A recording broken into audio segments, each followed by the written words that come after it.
Welcome, everyone. I am Lisa Hammett. I am a certified positive intelligence PQ coach, a transformational speaker, and a best-selling author. And I am so excited to be with you today at the Empowering Women in Industry Conference. So let me share my screen and we will get started. All right. Slideshow, play from start. All right. So today I will be sharing Leading Change, 7 steps to transforming your leadership and your life. And it's my intention today that you will walk away with a 7-step roadmap for transforming your leadership and your life. You will get practical tips that you can implement immediately upon leading this amazing conference. So I'd like to start by asking you, how do you define success? What does success mean to you? You know, success is different for everyone. For many people, it's a certain financial objective that they want to achieve. Possibly it's a position or level that you want to reach within your organization. Maybe it's to start your own business.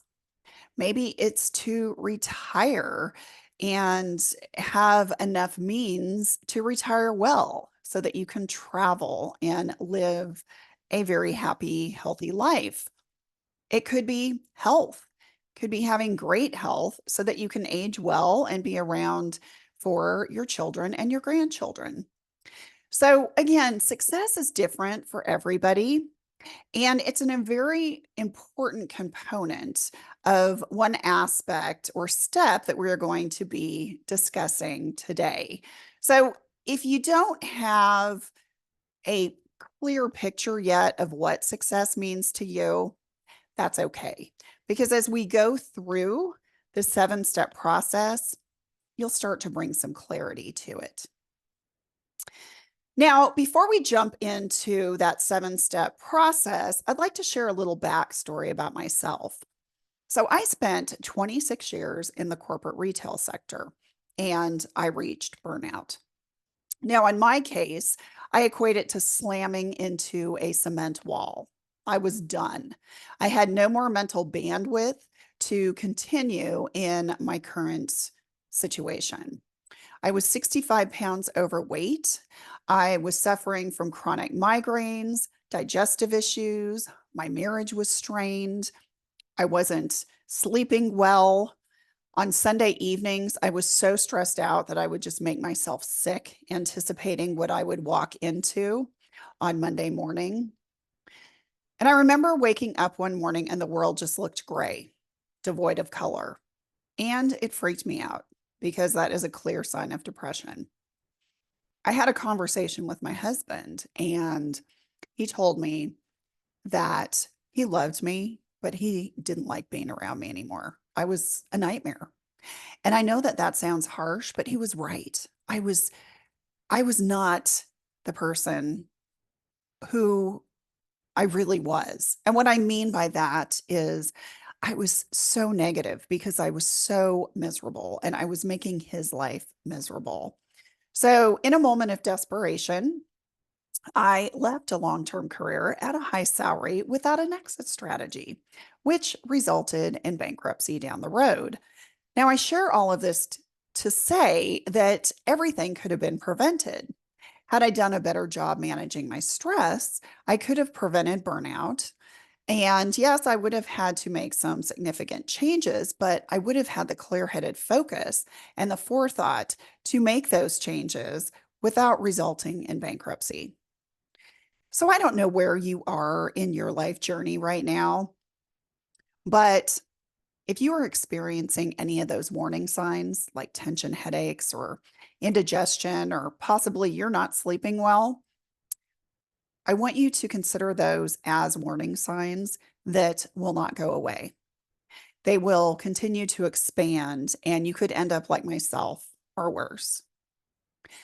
So, as we go through this 7-step roadmap, I want you to think about, okay, what significant changes do I need to make if you are experiencing those warning signs?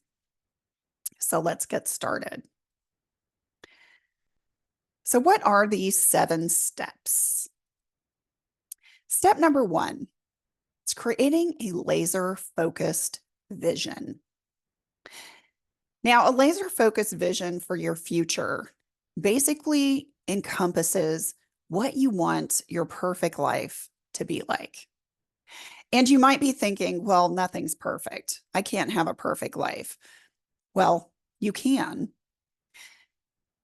Let me rephrase that. You're right. Perfection is not reality. However, you can have the life that you desire.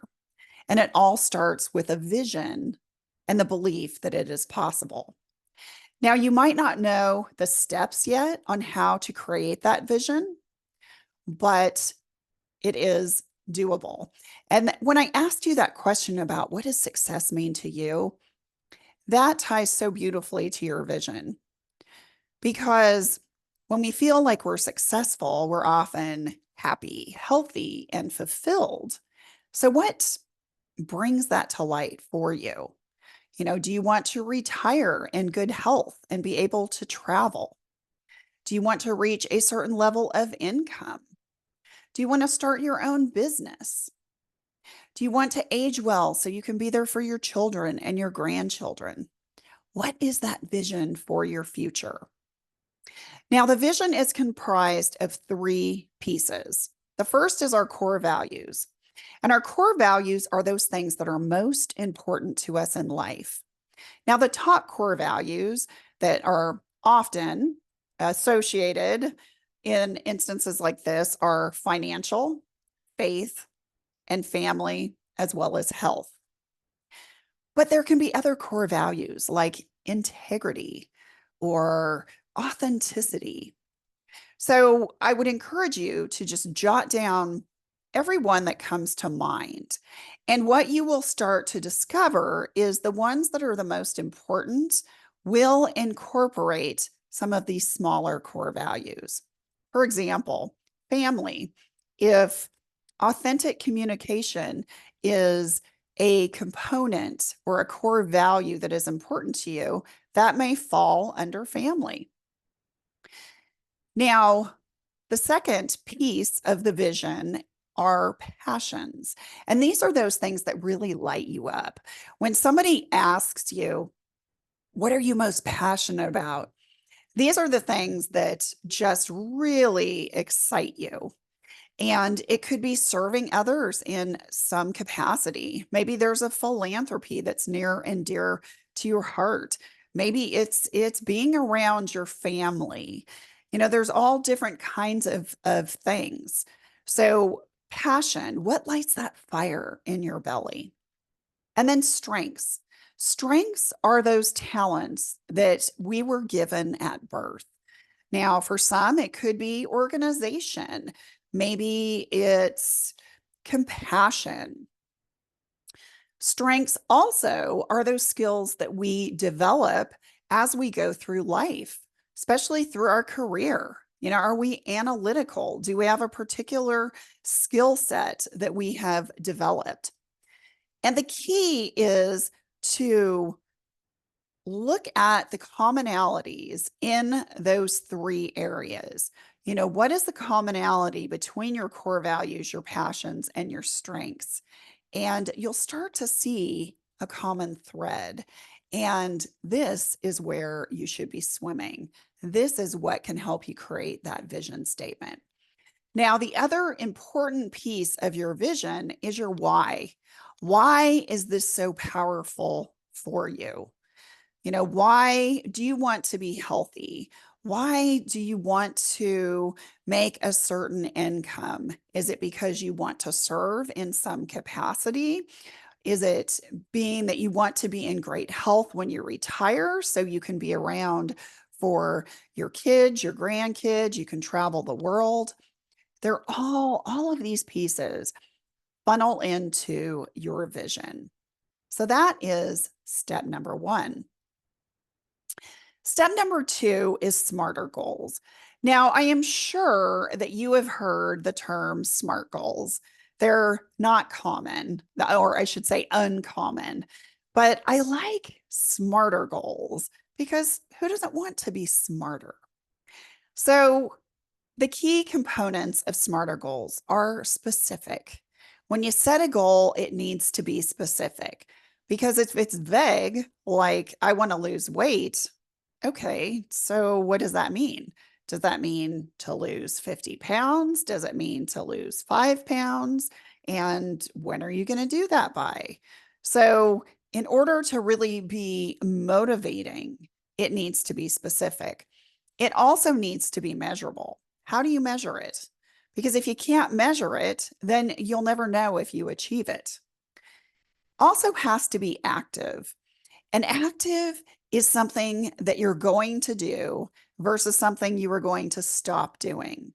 So if your goal is to lose weight, for example, and you feel that you need to stop eating certain things in order to achieve that goal, that is not active because that is something that you're going to stop doing instead of something that you're going to do. So, an active goal might be I will work out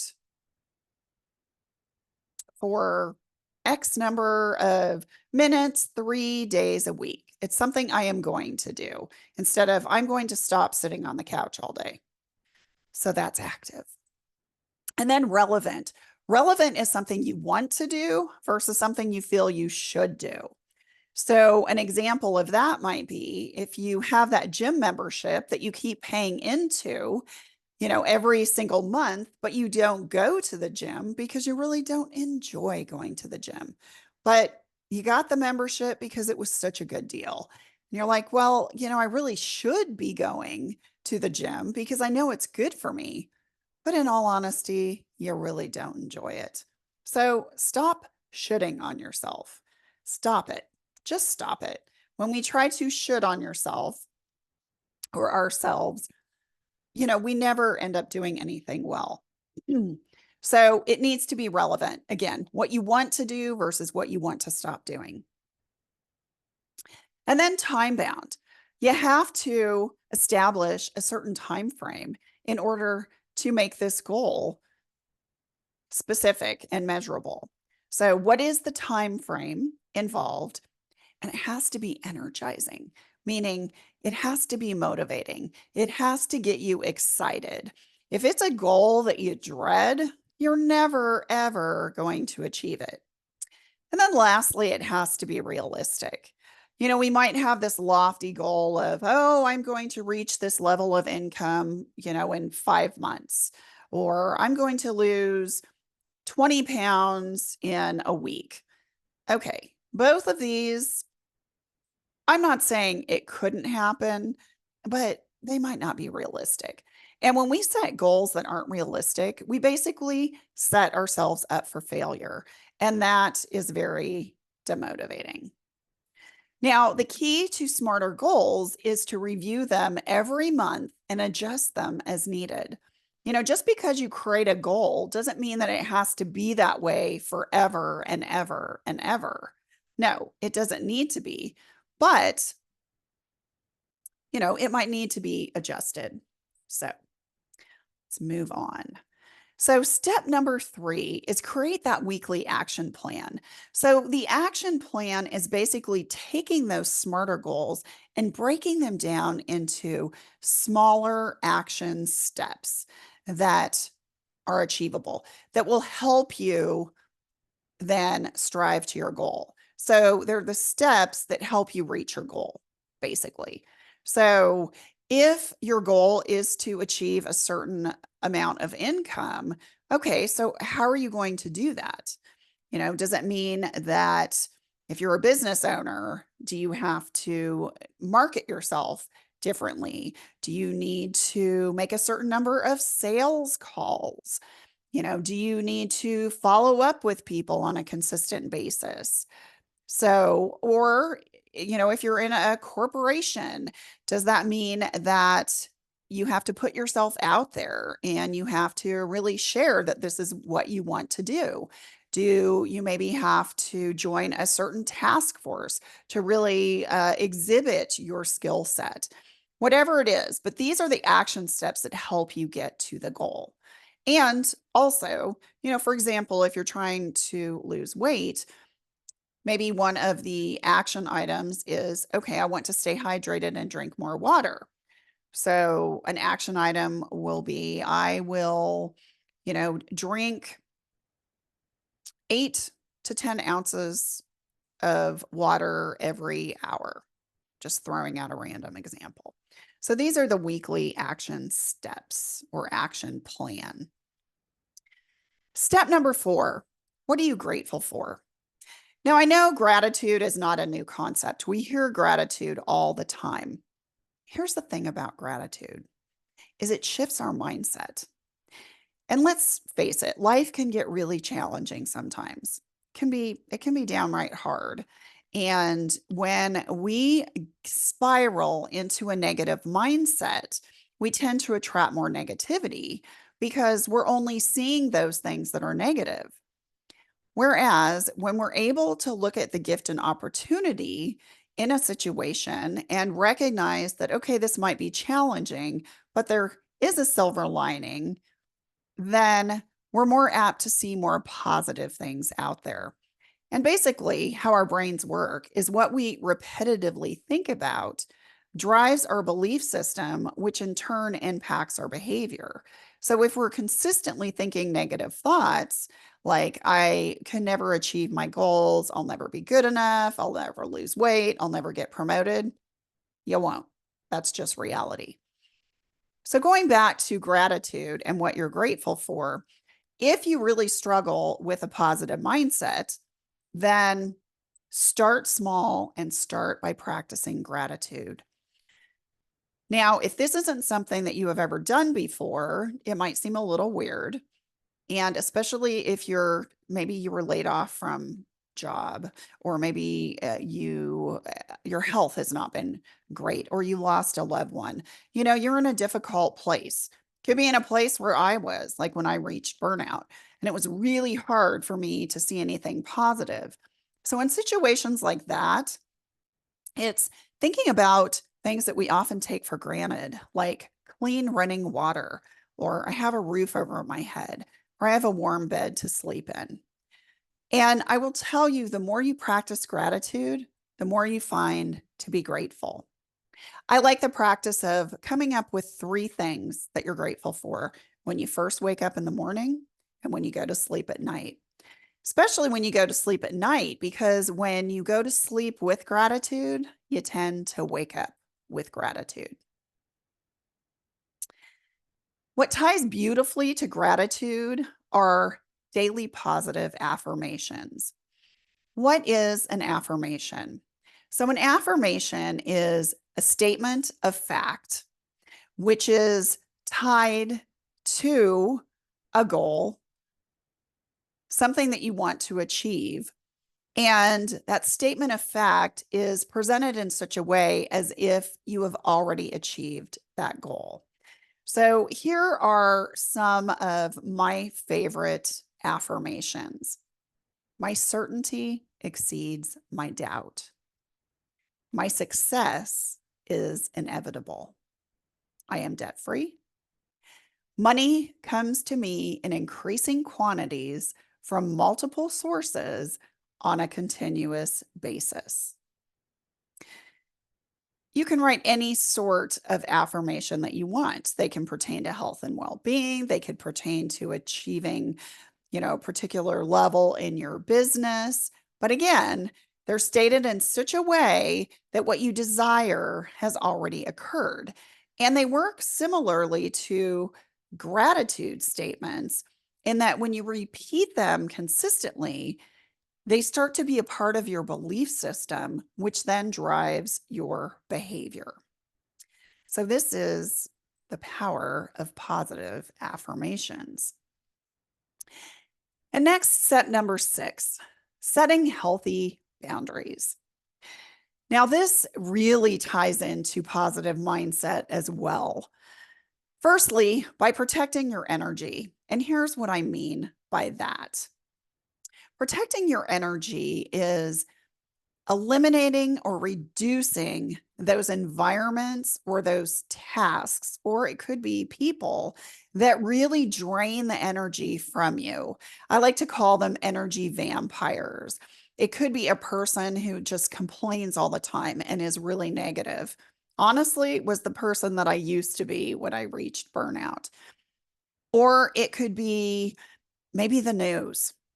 I haven't watched the news in years because every time that I would watch the news, I would become so anxious and upset that I'm like, this is not serving me at all.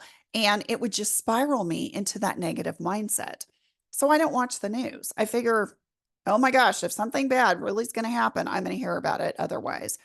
And I'm really careful about the individuals and the situations that maybe are toxic. If there's a group of people who get together and they just like to talk about other people, not so favorably, that's really not an environment I want to be in because that will just suck the energy from me. Now, a key thing to note is if you happen to work with somebody who maybe is a little challenging, or maybe your company culture is not what it could be, do your best when you're going to be in a situation with others where it could be toxic or negative. Try to go in there with as positive a mindset as possible. Practice that gratitude, practice those positive affirmations to try to get as positive a mental charge as possible so that when you are in that situation, it doesn't completely drain you of all positive energy. And then learn to say no, set boundaries. I had a client who set a great healthy boundary when she came home from work. She had a very high profile job. It was actually with Raytheon, which, if you're familiar with Raytheon, is a weaponry company that does a lot of our weapons of war. And she was in a very high level position. And her husband actually stayed at home and took care of the kids. And what she told her family is that when she got home from work, she needed 30 minutes. 30 minutes. When she walked through the door, she would say hello. It wasn't like she was going to be rude and just, dive into her bedroom. But, she would go into her bedroom. Some days she just might meditate. She might take a warm shower or bath. She would just relax and get in the right headspace. And after that 30 minutes, her family would have 100% of her undivided attention. And it worked so well because she was giving the best of herself to her family and she wasn't distracted by work. So think about, what are you saying yes to? Is it in turn preventing you from doing things that are really more important? You have to say no. And I know it's hard, but it's all in the way and you say it. And you don't have to apologize. You don't have to give a dissertation as to why you can't. A simple no, thank you, or I appreciate you thinking of me, but I have to decline is fine.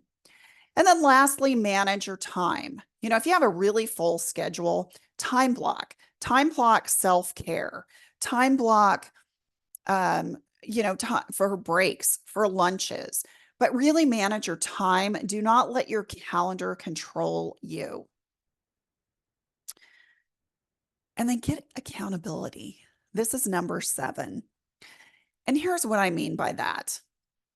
If things are challenging and you have some lofty goals, it's so important to have accountability to keep you motivated and on task. It's great having smarter goals, but let's face it, life's going to happen. And there are some days that you're just like, I'm not feeling this. I'm really not. But when you have the right accountability, that individual can help you and motivate you and encourage you and say, okay, you know what? Come on, get a move on. You know what you need to do and can support you so that you can achieve those goals. Now, the key when finding accountability is to find an objective third party. Family and friends are wonderful.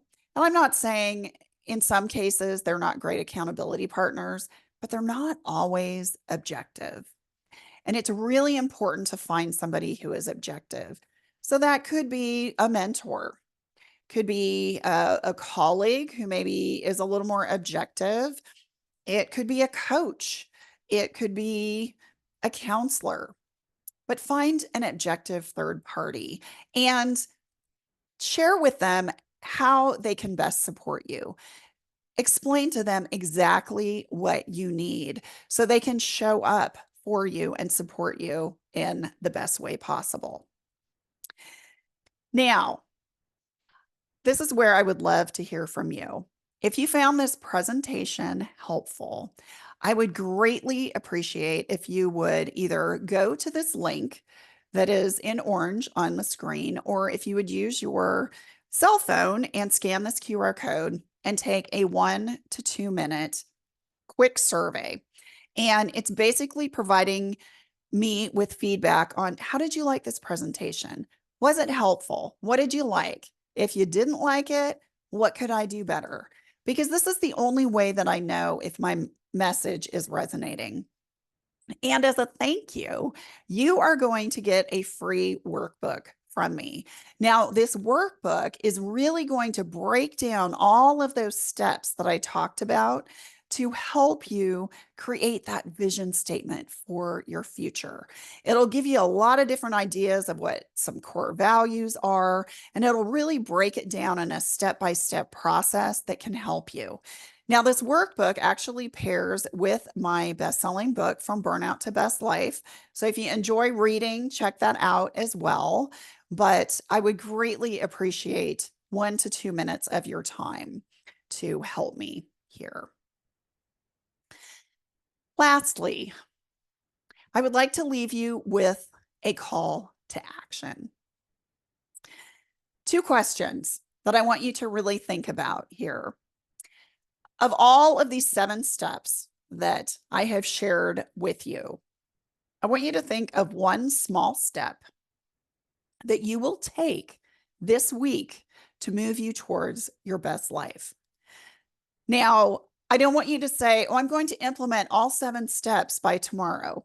That's probably not reality. But what could you do? Maybe it's to download the workbook and to start thinking about your core values.